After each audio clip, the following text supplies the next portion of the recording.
right, take two. Good morning, good afternoon, and or good evening. We apologize for that, but it's because it's such a big live stream today. Thank you. Thank you, Matt. Free for the first week, so from August 2nd to August 9th, and we're talking about the standard edition here. So The standard edition. Full game. So let me just get and this you straight. download it, you keep it, it's yours. I keep it. Yes. So I download it August 2nd, which is a Friday, after work or whatever you're doing that day. At any point between August 2nd and August 9th. Larry the Warden. If you don't know who Larry is, we got a little bit of a demonstration here. He is our faithful execution previewer, and he's been hard at work, just passionate about his job.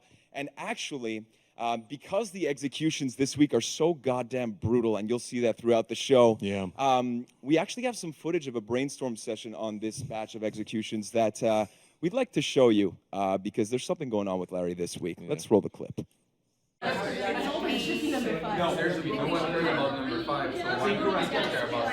So we have pommel strike, snap his neck, and then we chop his head off. Where's the fun in that? But this is what makes sense, right? I concur. Completely. I still feel like there's something missing.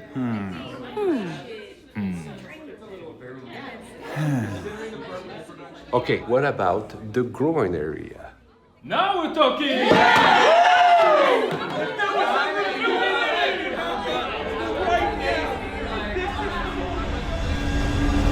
No, that's not a cool idea. That's enough. This is not a joke. I am not a... You think I'm some sort of joke? Oh, Larry the execution guy is just a freaking joke. I am demoing execution after execution after execution, day in, day out, and never enough from you guys. You guys keep updating new executions. I'm getting executions spammed. People just repeating the same thing over and over and over again. Do you know how hard it is? You guys don't even care. You didn't even invite me to the mini putt tournament, Alex. There's your schedules for the next 50 years. Ain't no more executing happening, because I'm getting you chair. You want some of this chair? That's what I think of you. Everyone went mini putting, but me, I wasn't invited. Vacation, 1 week off. Let's see how you figure it out, you creative minds. Goodbye. That was just lovely to witness in person. I can imagine. Today, just so much stuff. So we start off with Meet the Jormungandr. That means armor sets, narrative, meeting Hulda's counterpart. Yes, who is Gretar. Yeah, who's actually named after one of our devs. Yeah. We have waited for years with our blood, devoted our bodies to the great cause. Now the earth stirs, a rumbling cause. Jormungandr, rise! Bring your wrath, Ragnarök comes.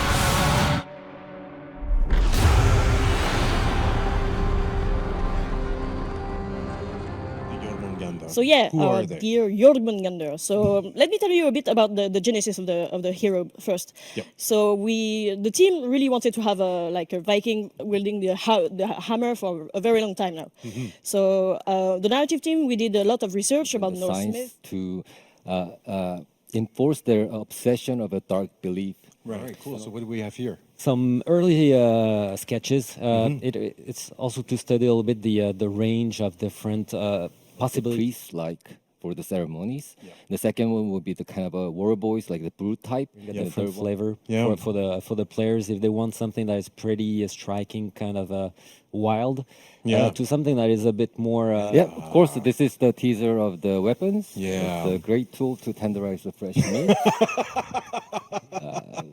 On a battlefield, it gave the good range of the usage of the materials, starting from the beginning, like you see the very light fabric coat to well-protected leather armors, and also different variations of the head. Let's go in-game and see a first taste of the Jormungandr. Look at it's 2 hit chains with his characters, light with his characters, light with his characters, light heavy light heavy any heavy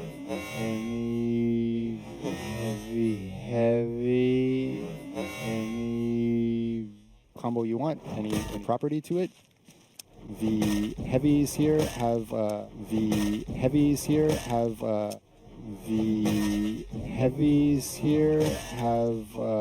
uninterruptible stance, sometimes aka hyper armor, sometimes aka super armor, sometimes aka special for honor armor. Well, thank you for listing all of those. Yes, exactly.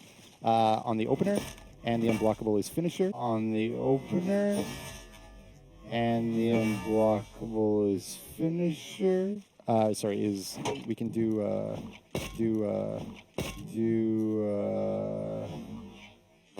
dodge forward heavy there, which chains. It has an uninterruptible stance as well, and that sprint attack. It has an uninterruptible stance as well, and that sprint attack. It has an uninterruptible stance as well, and that sprint attack. The ability to drain stamina, and we'll start to do that with each of the moves. So this is a Jotun Surge. It's down X from neutral, and we'll start to do that with each of the moves. So this is a Jotun Surge. It's down X from neutral, and drains big stamina. Okay. Also, it flows into the chain, so you can continue the pressure with your light or heavy finishers.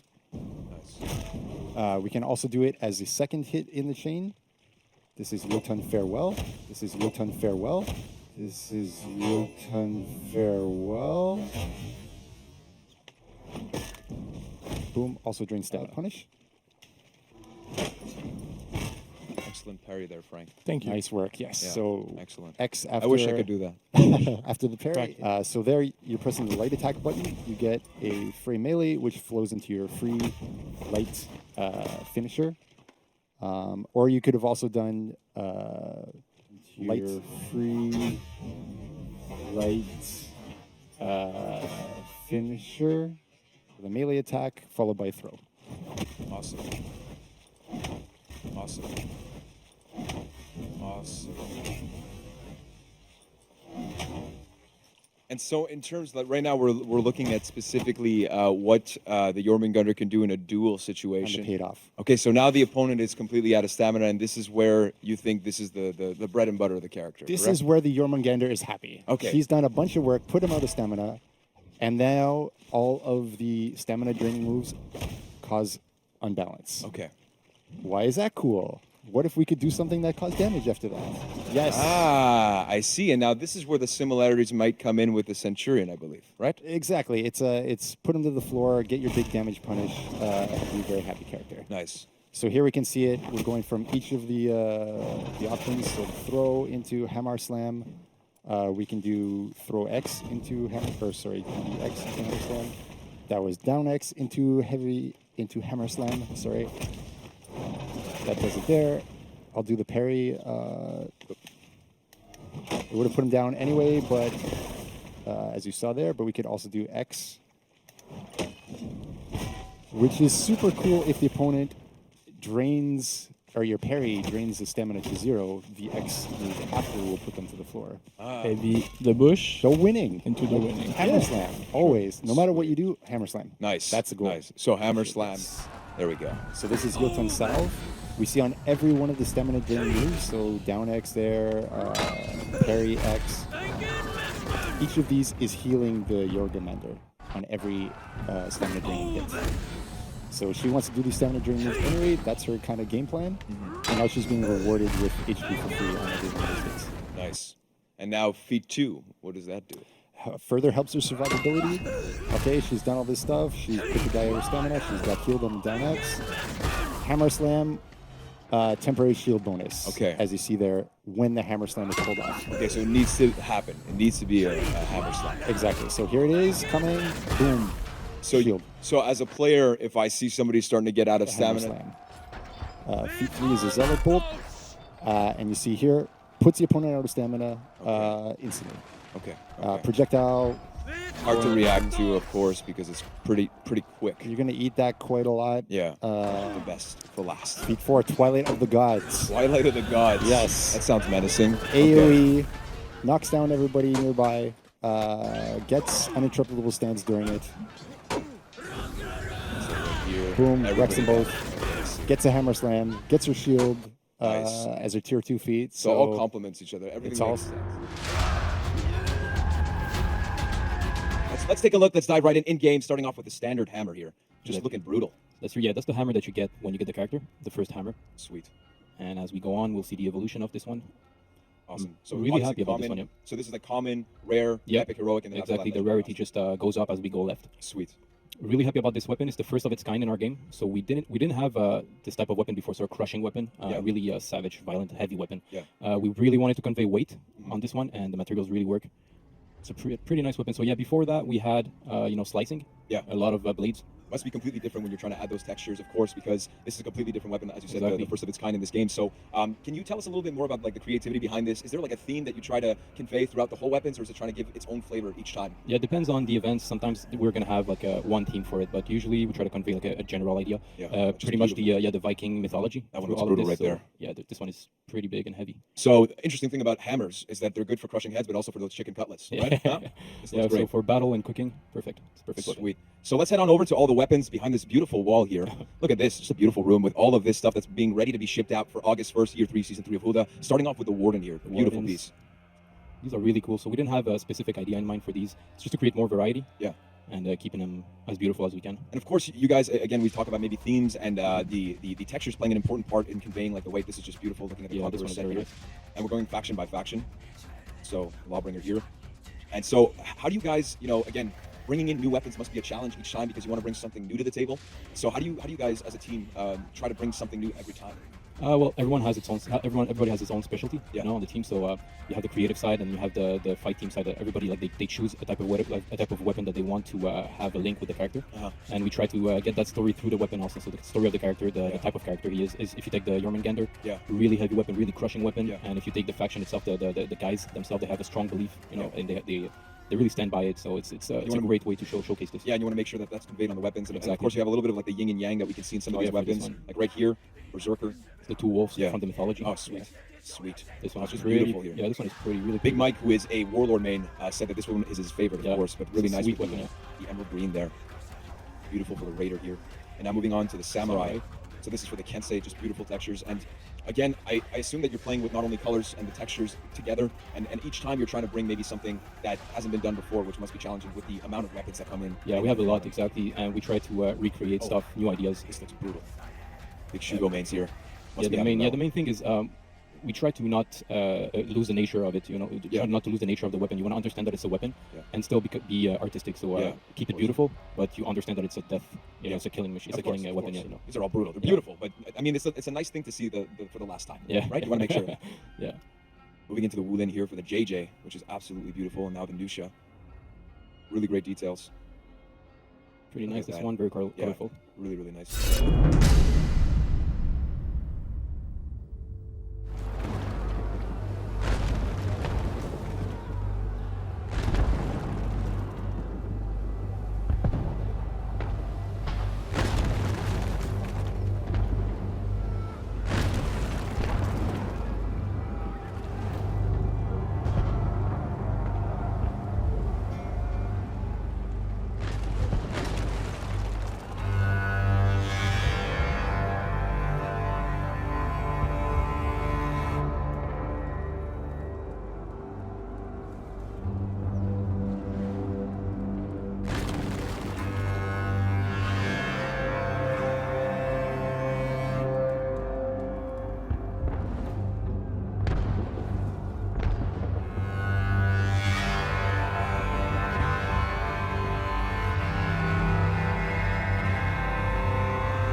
What we're aiming to support.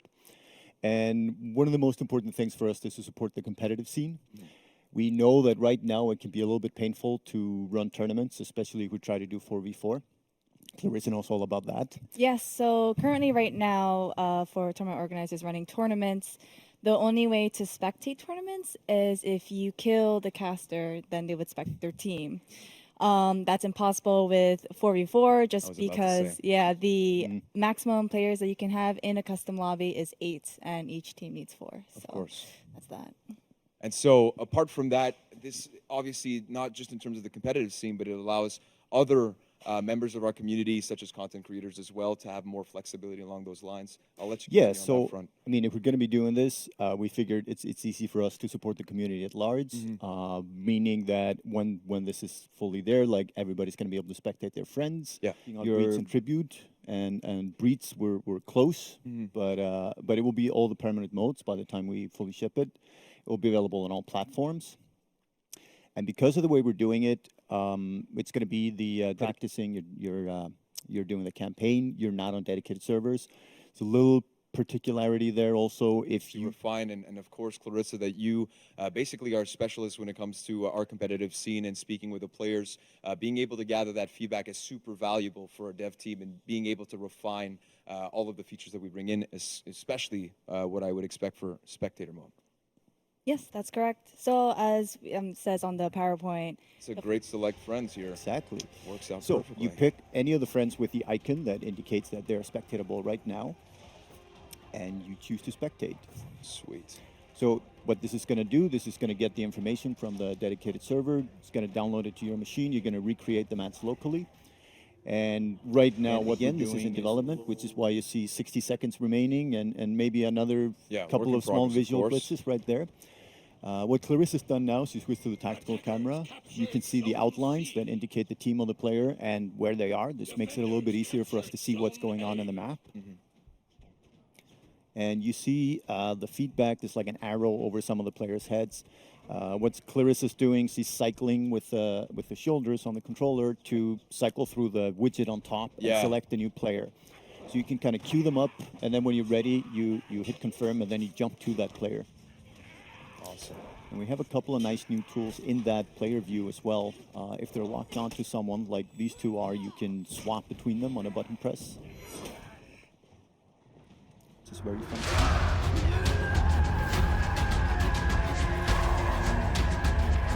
So why don't we roll the first feed? What can you tell us, the first video, I should say? Perfect. Big one is every character has a big problem where a mix-up is not going to work very well against certain things.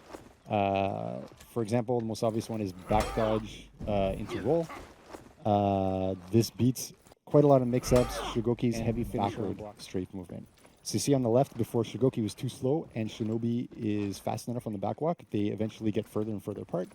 Whereas here you see on the right, they get closer and closer slowly over time. Nice. And if you ever get close right beside the character, if they're back strafing, your forward strafe will be... So let's jump right into it, and we'll go character by character. So first up, we have Nobushi. She can no longer counter a guard break in hidden stance. Her dodge attacks branches into another dodge a bit later, so it's about 100 MS later than before. Her bleeding stacks, so Cobra Strike, Retreating Viper, instead of just refreshing the bleed, will stack. And her light is faster, so top light is 500 instead of 600 MS. And her lights from hidden stance are 500 MS, but with a 100 MS indicator that's hidden. So the hidden stance hides it, basically. Yes. That's cool. So what's really interesting about the top... Shinobi, so we're removing hyper armor everywhere, basically. Zone attack. Zone attack. The rope no longer beats revenge activation, and the slide no longer prevents revenge activation. Yep. And his guard or her guard has been standardized. So that's a normal assassin guard, basically. Poise range has been reduced about 45%. Exactly, and there it's really like we still want it to dodge moves, and it still does, but we want Zhang Jun. So now Berserker, his lights after feint are now 13 damage and retains the armor on it. Yeah, so this is the last character that gets nerfs in this group, but really it's about not the safety in this case, but at 13 damage rather than 15 damage, it usually will... So Orochi top light is now 466 MS, it was 500 before. Zone attack, same thing, it was 500 MS before. Sidelight finishers are 466. And Riptide Strike now chains on miss. Exactly. So in our eyes, we still see Orochi as like a 1v1 specialist. we think with those timings, it can be a little more. So sidelight opener and the second sidelight is now 500 ms. Great. Right? The top light damage has been brought down to 18 from 20. We have buffed the sidelight damage from 12 to 15. And the second heavy and the soft-weighted one, the damage has been buffed to 30. Perfect. So the big thing to note there is 500 like and now it's 400 ms. The lights opener are now 15 instead of 14. And the riposting stab is now 33 ms earlier, meaning in some matchups, she would get the deflect but get beaten by a follow-up attack of the other person. And now she can run a little more. Sure. Exactly. Same with on the deep gouge and dagger cancel. It's really about just keeping pressure up. Sweep has less recovery on miss, meaning that now it's 700 ms instead of 1200 ms. The first heavy and the second heavy damage has been brought up, so 28 for the first one and 30 for the second one. And the shield tackle range has been reduced, but the attack is now 400 ms instead of 500 ms. Nice. I know Hyperion back at home is going to be happy about this little buff for his main. Valkyries are happy? Yes. Yeah, I think the sweep one is a really interesting one because before on a reaction dodge from an opponent, you would suffer a guard break, and here, no problem. So, so Tiandi had a bit of a difficulty where they would throw out a finisher in a group fight, hit or miss or whatever. Same thing, you want to throw those finishers, you don't want to be punished 100% for doing so. And does that about do it for the heroes? If I'm not mistaken, the Warden was the last. Same game, so it's accessible directly in your game, and your progression is shared. So all that you had from the past is going to be already available for you, and you will still keep on receiving your steel, your XP, just like as if you were playing any other game.